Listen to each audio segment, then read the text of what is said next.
After 2 days of rain delay, NASA East and Dickinson took the field. Landon Schaefer starts off the game with a bunt and reaches safely for an infield single. 2 batters later, Donovan Sweeney walks up to the plate and says goodbye baseball, hitting his second home run in 2 games, which puts NASA East up 2-0.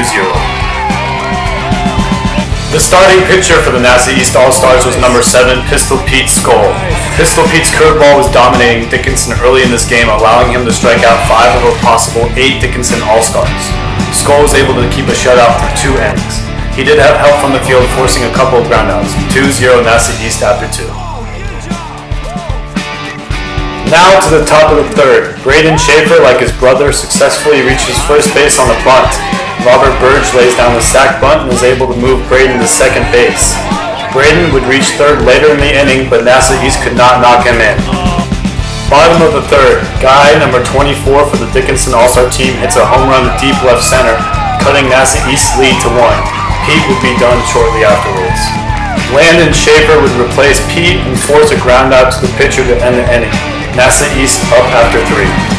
Number 9 for the Dickinson All-Star team, Grayson Melton, was dominant on the mound. His pitches had very high velocity as he was reaching 72 miles per hour on the gun. His dominant performance kept the Dickinson All-Star team in the game. However, in the top of the 4th, Cade Fisher lays down a perfect bunt off of Melton, allowing A&M to score while Fisher reaches safely to first, 3-1 NASA East. Later in the inning, John Denson knocks in a run after hitting a ground ball to the shortstop, 4-1 NASA East. The bottom of the 4th was tough for the NASA East All-Stars. After a pass ball goes high up in the air, Jeff throws the ball to second, trying to get out an aggressive runner, but to no avail, he was safe.